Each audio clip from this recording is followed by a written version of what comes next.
Marc-Olivier Beauchat, j'ai 52 ans. Je suis informaticien à la base, c'est mon métier de base. Dernièrement, je fais un peu plus de politique que d'informatique. Il y a un an, j'ai été élu conseiller régional pour le Rassemblement national pour la région Grand Est. Alors, je m'appelle Thierry Horry. D'abord, je suis né à Metz, élu à Marly, maire depuis, réélu une 3e fois en 2020, vice-président de la métropole en charge des finances. Donc, c'est moi qui, quelque part, signe les chèques quand il y a des sous à distribuer pour les associations, pour les villes et villages de notre métropole. Moi, je m'appelle Lisa Lahore. Donc, je suis candidate sur la 2e circonscription de Moselle pour la nouvelle Union populaire écologique et sociale. Voilà, j'ai 21 ans, je suis étudiante en art du spectacle. Voilà. Ludovic Mendes, député de la 2e circonscription de Moselle, 35 ans. Mon parcours est assez simple, parce que j'ai été élu à 30 ans, donc j'ai pas grand chose à raconter. Je viens du privé, et on est aujourd'hui dans un quartier dans lequel j'ai en partie grandi, et pour lequel je me suis engagé aussi.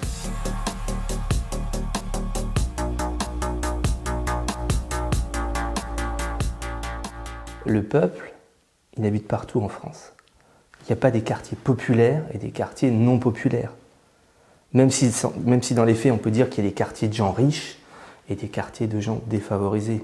Mais le peuple, il est partout chez lui en France. Donc ce que nous on propose, ce n'est pas des mesures spécifiques à tel ou tel quartier. Ce qu'on veut, c'est que tout le monde vive en sécurité. Ça, je pense que c'est la première des libertés. Et la sécurité, elle est valable dans tous les quartiers, que ce soit des quartiers bourgeois ou des quartiers défavorisés. Moi, je vois qu'ils veulent de la sécurité, ils veulent de l'ordre, ils veulent de la propreté.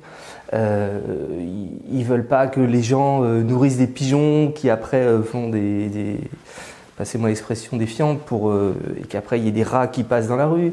Ils veulent pas qu'il y ait des jeunes qui fassent des rodéos alors qu'il y a des gamins qui passent. Voilà. Et des fois, il suffit de leur dire, simplement, les avertir, pas forcément employer la force ou mettre des PV tout de suite, mais au moins leur signifier, voilà, leur faire comprendre par l'éducation.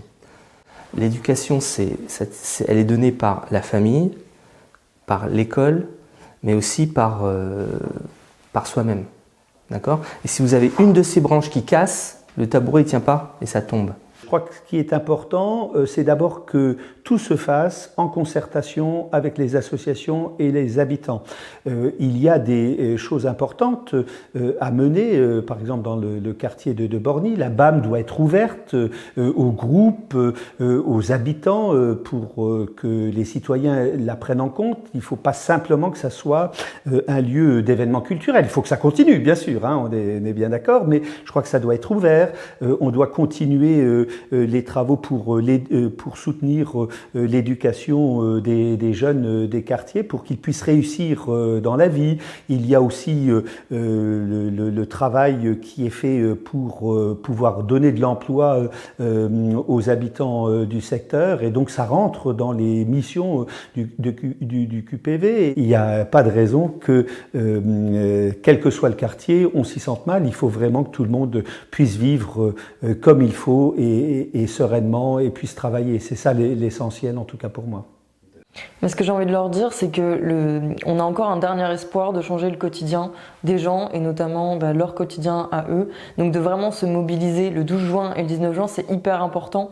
On parle de 3e tour, mais c'est vraiment le cas en fait. Pour moi, on peut pas attendre 5 ans. Forcément, ce qui revient le plus, c'est le pouvoir d'achat, quoi. Je veux dire, c'est la première préoccupation, et ça se voit qu'il y a une urgence sociale. Ce qu'on met en avant, c'est surtout les mesures comme l'augmentation du SMIC à 1 500 € net.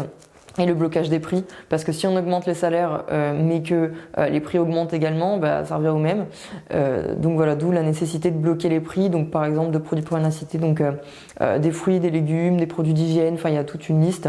Et aussi, ce qui semble urgent aussi, c'est de garantir les premiers mètres cubes d'eau gratuits et les premiers kilowattheures d'électricité aussi. Les logements sont souvent mal isolés, ce sont des réelles passoires thermiques. Et souvent, parfois même insalubres. Donc il y a souvent des cafards. Donc on retrouve ça très souvent dans les quartiers populaires et dans les cités universitaires. Donc déjà, la moindre des choses, ce serait de les rénover.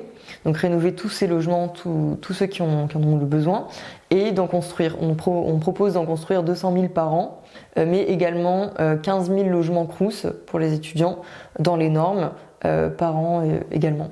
Ça dépend toujours, parce que chacun a des attentes particulières. Je pense que la première des choses, c'est l'éducation et le travail. De pouvoir accéder facilement au marché du travail, dans le sens où l'emploi nous permet d'être libre quand on gagne sa vie, quand on n'est pas dépendant, quand on est capable de pouvoir partir en vacances, de changer de véhicule, d'avoir un logement décent. Donc ça passe par le travail, ça passe donc par la formation, et ça passe surtout par l'éducation. Ici, on a par exemple les classes flexibles et dédoublées pour les CP-CE1, qui permettent, on le verra d'ici 5 à 10 ans, mais à nos enfants d'être mieux accompagnés, d'être plus détendus, d'avoir une approche plus individualisée. Et en plus, maintenant, on a la cité éducative de Metz-Borny qui s'est mise en place donc depuis l'année dernière, qui permet d'accompagner jusqu'à 25 ans sur la formation, sur l'emploi. Et on est sur des parcours individualisés pour permettre à chacun de s'émanciper facilement et d'être, j'allais dire, dans un système de société inclusif où chacun a sa place. Quand je dis chacun a sa place, c'est aussi au-delà simplement de l'emploi, de la formation, c'est aussi des particularités en lien avec le genre, avec la sexualité, avec la religion, avec aussi l'origine ethnique des parents ou des grands-parents, parce que la majorité d'entre nous, on est né en France. Moi, je suis de parents aussi immigrés. Ça montre un peu que notre société a besoin, parfois, d'être accompagné un peu plus et de permettre à chacun de trouver vraiment sa place.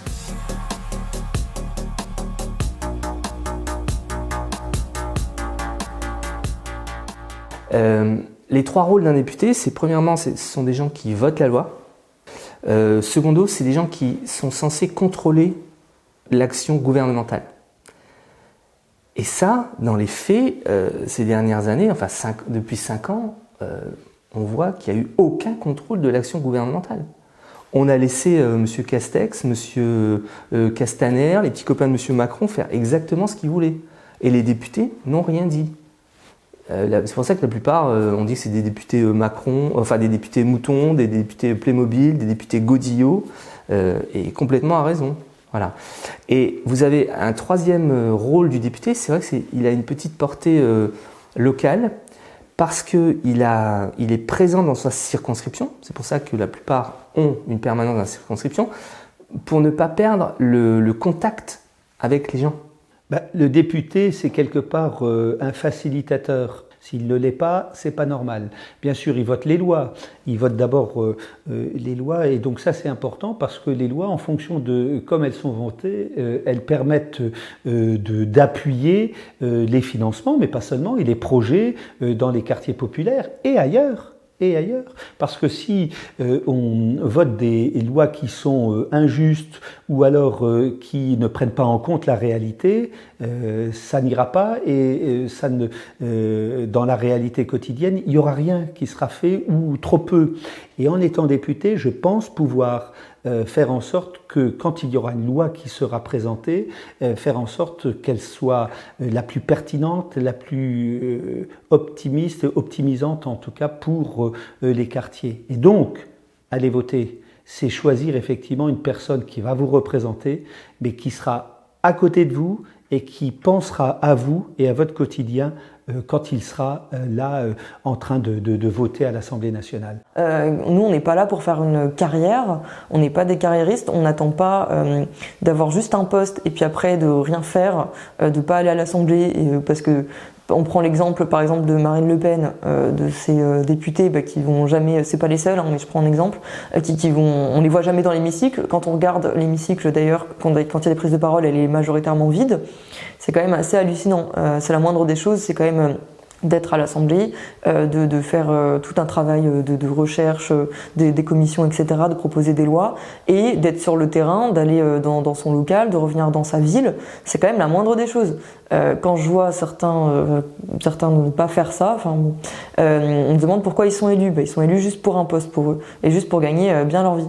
Moi, mon rôle, c'est de voter la loi, la modifier, de contrôler l'action du gouvernement et des administrations, par exemple du préfet au niveau local, c'est d'accompagner les projets et de valoriser nos territoires.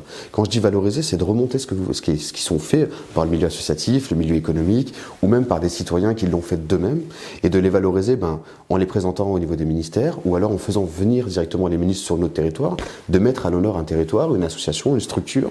C'est porter des projets avec ce qu'on met au niveau national, parce qu'il y a toujours des appels à projets nationaux pour financer et accompagner des structures associatives ou économiques. On l'a vu par exemple avec France Relance, on l'a vu avec la valorisation de tout ce qui est l'accompagnement à la citoyenneté au niveau du milieu associatif. Donc on met à l'honneur nos territoires, on le représente, et surtout quand on vote aussi en conséquence. Quand on fait des amendements, souvent les amendements que nous avons, c'est lié à nos rencontres, à nos échanges sur le terrain avec les différentes structures, parce qu'on parle beaucoup de lobbying, mais une association est un lobbying quand elle a besoin qu'on l'accompagne, quand elle a besoin de reconnaissance, quand elle a besoin de valoriser son travail. Donc nous, notre objectif, c'est ça, d'être à l'écoute, de remonter et de faire en sorte que derrière, on ait des réponses.